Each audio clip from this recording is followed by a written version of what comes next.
पाहतात crime news India. Crime news इंडियाचा report. सध्या आम्ही ग्रामपंचायत होडगी स्टेशन इकडे आलेलं आहे. सर नमस्कार. नमस्कार. नमस्कार सर, आपलं नाव? जगन्नाथ शिवाजी गायकवाड, सरपंच होडगी स्टेशन. सर, होडगी स्टेशनचे सरपंच म्हणून आपण कधीपासून कार्यरत आहोत? मी 30/2/2021 पासून कार्यरत आहे आणि तेव्हापासून आज जवळजवळ 3 वर्ष झालं मी या सरपंच पदावर कार्यरत आहे. सर, गेले 3 वर्षापासून तुम्ही या होडगी स्टेशन या गावचा सरपंच म्हणून पदभार स्वीकारला आहे.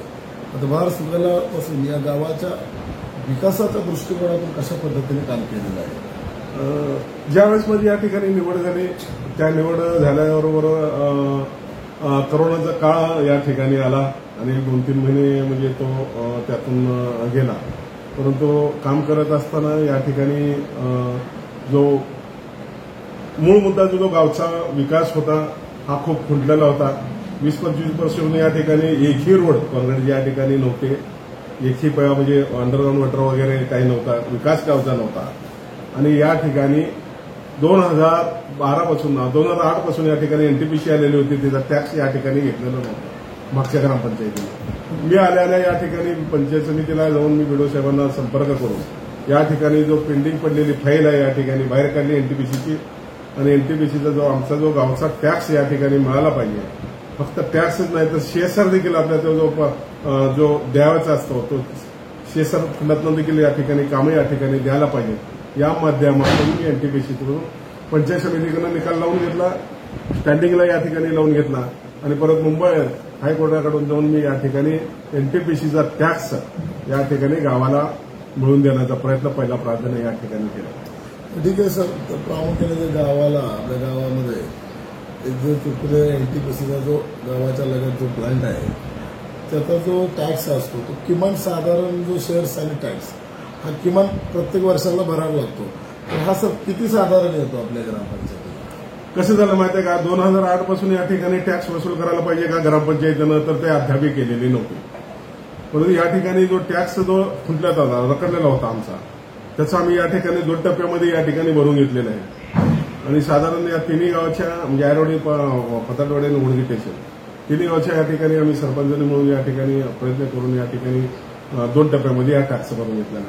आणि चालू बिल आम्ही आता या ठिकाणी दिलेलं आहे त्यांना. आणि या माध्यमातून काम करत असताना या ठिकाणी बरेच काही आम्ही 500 मीटर आता या मी आल्यापासून 500 मीटरच्या शेजार पटातून एनटीपीसीचा रोड या ठिकाणी करून घेतलेला आहे. अल्ट्राटेक कंपनी देखील या ठिकाणी आमच्या ह्याच्यामध्ये येते. परंतु त्यांचं देखील आज पेंडिंग आमचं हायकोर्टामध्ये पेंडिंग आहे, चालू आहे. त्यांचं देखील टॅक्स व्यवस्थित आम्हाला या ठिकाणी देत नाही. त्यांचं देखील आमचं पेंडिंग या ठिकाणी आहे, ते भरतात. आणि त्या माध्यमातून देखील सीएसआर मधून या ठिकाणी 250 मीटरचे 2 रोड या ठिकाणी मी आल्यापासून करून घेतलेला आहे. 20 वर्षाबद्दल ही कंपनी आहे अल्ट्राटेक, ही या ठिकाणी सीएसआर फंडामधनं काम दिलेले नव्हते. एनटीपीसी या ठिकाणी छोटे मोठे या ठिकाणी दिलेले नाही म्हणणार आहे, पण दिलेले. या माध्यमातून या ठिकाणी काम चालू आहे. तर सर, आपण मग काम करत असता गावामध्ये तर 14 युक्त आयोग असेल, 15 युक्त आयोग असेल, याच्यामार्फत गावामध्ये कोणती कामं केलेली आहेत प्रामुख्याने? आता ह्या 14 युक्त मधील आहे पाणी पुरवठ्याचा विषय असेल, परत तुमचं ते पाईपलाईनचा विषय असेल, विरखुंडीचा विषय असेल. हा मोठा या ठिकाणी प्रश्न होता. शाळा शिशुवितरणचे असतील, मग तुमचं वृक्षारोपण असेल. आज या ठिकाणी मी 14 युक्त 15 युक्त तर म्हणणार नाही, पण 15 युक्त म्हणणार. म्हणजे 14 युक्तचं तर आम्हाला माहितच नाही. तर 15 युक्त मधला जो आतापर्यंत माझ्या ह्याच्यामधनं पिरियडमधनं आलेला आहे, या ठिकाणी सर्व अंगणवाडीना या ठिकाणी फिल्टरचं पाणी, फिल्टरची मशीन या ठिकाणी आपण या माध्यमातून बसवलेलं आहे. शुद्ध पाण्याचं देण्याचं या ठिकाणी 4-5 अंगणवाडीला या ठिकाणी शुद्ध मुलांना या ठिकाणी पाणी जात आहे. या माध्यमातून जे जिल्हा परिषद शाळा असेल, उर्दू शाळा असेल आणि आरोग्य केंद्र असेल. आता नवीन आरोग्य केंद्र म्हणजे नियोजित आता होतंय, म्हणजे झालंय. आता थोडंफार उद्घाटन 8-10 दिवसात होईल. परंतु या ठिकाणी या माध्यमातून आपण जे 14-15 युक्तमधून जो खर्च करतो आपण, की सार्वजनिक पाण्यासाठी ज्यांना करून या ठिकाणी पाण्याचा तुटवडा होऊ नये आणि अडचणी होऊ नये, तर या माध्यमातून आपण काम केलं. ठीक आहे सर. तर अशा पद्धतीने तुम्ही काम करत आहेत सरपंच म्हणून.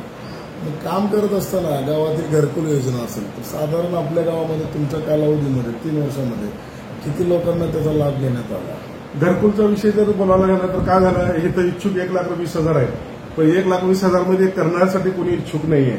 पण आम्ही माध्यमातून सारखं आम्ही या ठिकाणी लिस्ट तयार करून पाठवून देतोय पंचायत समितीला, आणि पंचायत समिती ज्यावेळेस मंजूर होऊन येतात परंतु इथे करण्यासाठी कोण म्हणजे तयार होत नाही 1,20,000 आला लक्षात. पण ह्या गोष्टी आहेत माझ्या माध्यमातून. मला वाटतं एक 2-4 या ठिकाणी आता म्हणजे महिने आल्यापासून ते 5-7 या ठिकाणी घरकुल या ठिकाणी चालू आहेत, आणि नवीन प्रस्ताव अजून परत आम्ही पाठवून दिलेला आहे. खरं तर एक सरपंचाचं एक वाक्य आहे की 1,20,000 खरंच घर बांधणं होत नाही, म्हणून या स्टेशन ग्रामपंचायतील गावातील नागरिकांचं म्हणणं आहे. त्यांनी प्रस्ताव देऊन सुद्धा 1,20,000 घर तयार होत नाही, त्यामुळे मंजूर झालं तरी कोणी ते बांधण्यासाठी तयार होत नाही. हा सुद्धा एक खूप मोठा प्रश्न आहे, आणि ह्याचं सुद्धा सरकारने सुद्धा किंवा आपल्या ग्रामपंचायत विभागाने सुद्धा या प्रश्नाचं गांभीर्याने दखल घेतली पाहिजे. ठीक आहे सर, तर मग काम करत आहेत आपण, तर गावातील रस्ते असेल, ड्रेनेज असेल, अंडरग्राऊंड असेल, ते तुमच्या कालावधीमध्ये ज्यावेळेस करत असताना कशा पद्धतीनं झालेलं आहे? काय झालं होतं, गेल्या ग्रामपंचायतीनं आज 20 वर्षापासून जे पलीकडे सलगर रस्ते असतील, पटले रस्ते असतील, या ठिकाणी जो रोड आणि ओपन प्लेस ताब्यामध्ये घ्यायला पाहिजे होता का, तर अद्याप परत 2095 पासून ताब्यात घेतलेले नव्हते. मी आल्यानंतर या ठिकाणी 25 ओपन प्लॉट आणि रोड या ठिकाणी मी आल्या ताब्यात घेतले, आणि ताब्यात घेतल्यानंतर मी प्रांतसाहेबांच्या आदेशाने, तहसीलदार साहेबांच्या आदेशानं या ठिकाणी 7 बारे माझे तयार केलेले होते, आणि त्या माध्यमातून ग्रामपंचायतच्या ताब्यात घेतल्यानंतर आज 26 रोड या ठिकाणी जवळजवळ 26 ते 27 रोड आज तुम्ही सलगर वस्ती जर पाहायला गेला तर एकही रोड या ठिकाणी तुम्हाला दिसणार नाही, आणि पाहायला कधी तुम्हाला माती लागणार नाही. जर आपण या ठिकाणी सर्वे केला सलगर वस्ती आणि पट्टे वस्तीला, तर निश्चित तुम्हाला या ठिकाणी कमीत कमी 30 ते 35 रोड या ठिकाणी पूर्ण झालेले काँक्रीटचे दिसतील, आणि पाण्याचा कुठलाही तुटवडा या ठिकाणी तुम्हाला दिसणार नाही. आज जर पाहायला असेल तर 25-15 तुम्ही सांगितले की 25-15 माध्यमातून सुद्धा या ठिकाणी खूप मोठे आपण या ठिकाणी काम आणलेले आहेत. आरोग्य केंद्र 65 लाखाचं काम चालू आहे, जलजीवनचं काम 240चं काम चालू आहे, आणि ह्या माध्यमातून खूप या ठिकाणी आहेत. पण दलित मंदिर असतील, डॉक्टर बाबासाहेब आंबेडकर विकास निधीमध्ये असतील, अनेक योजना या ठिकाणी मी आणण्याचा या ठिकाणी प्रयत्न केला. Sir good sir. तर मग हे एनटीपीसीचा जो टॅक्स येतो, तर किमान कसं असतं की एक स्थानिक स्वराज्य संस्था म्हणून हा सरपंच म्हणून तुम्ही आणि ग्रामसेवक हे तुम्हाला खर्चाचा अधिकार असतो. मग त्याच्यात सुशोभीकरण असेल, गावाचं आरोग्य असेल, हा दृष्टिकोनातून आपण कशा पद्धतीने खर्च केला आहे? हा आता आम्ही कसं करतो माहिती आहे का, कुठलंही काम करत असताना या ठिकाणी पहिला आम्ही ठराव करून घेतोय ग्रामपंचायतमध्ये. ठराव करून घेतल्यानंतर ठराव आम्ही एज्युकेटेड इंजिनिअरकडे देतोय, आणि त्याप्रमाणे जे टेंडर आहे ऑनलाईन टेंडर करत होतात, ऑनलाईन टेंडर प्रमाणे त्या ठिकाणी काम करून घेतलं जातं. ठीक आहे सर.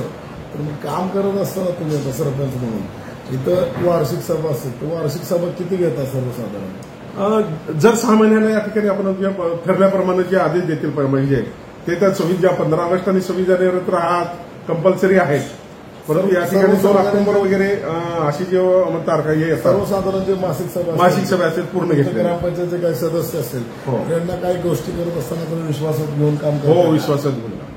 ठीक आहे सर. काम करत असताना प्राथमिक गोष्टी असतात, सरपंच म्हणून तुम्ही आणि काम करत राहा. याच्या पुढे काम करत असताना ते शासनाच्या कुठल्या योजना आहेत की जेणेकरून आपल्याला पुराव्याशी मिळत नसेल तर ते कोणत्या योजना आहेत आणि ते मिळाल्या पाहिजे? नाही, शासनाच्या योजना मी माझ्या माध्यमातून सांगतो, मी एकही सोडलेली नाही योजना. कारण आमचे आमदार या ठिकाणी मी माध्यमातून सारखं माझा पाठपुरावा असतोय, म्हणजे त्या आणण्याचा प्रयत्न या ठिकाणी मी करतोय. मग ते मी आता तुम्हाला सांगितलं की डॉक्टर बाबासाहेब आंबेडकर म्हणजे विकास महानिधीतून असो, 25 असो, जिल्हा नियोजनमध्ये असो, लक्षात ह्या माध्यमातून या ठिकाणी आम्ही निधी आणण्याचा प्रयत्न या ठिकाणी खूप जास्त केला. या ग्रामपंचायतीला प्रशासकीयमध्ये आपले जे ग्रामसेवक असतात तर ग्रामसेवक वगैरे वेळेत येतात का? ग्रामसेवक इथं आपल्या ऑफिसला वेळेत येतात का? हो, येतात की. आणि वरिष्ठ दर्जावरती काय बीडीओ असेल किंवा डेप्युटी सीओ असेल यांनी काही व्हिजिट वगैरे कधी कामाची पाहणी करायला किंवा ग्रामपंचायतला अद्याप व्हिजिटसाठी हो आतापर्यंत या ठिकाणी आमची जे पंचायत समितीचे जे टिपो आहेत, कोळीसाहेब आहेत, आणि त्याच्या अगोदरचे पण टिपो साहेब आहेत, जवळजवळ या ठिकाणी माझ्या गेल्या 4 महिन्यामध्ये 4 वेळा तपासणी झालेली आहे. आणि मी सातत्यानं त्यांना म्हणजे व्हिजिट करायला सांगतोय, म्हणजे हे करतोय. आणि आमचा लेखाजोखा आमचा जो वर्षाचा जो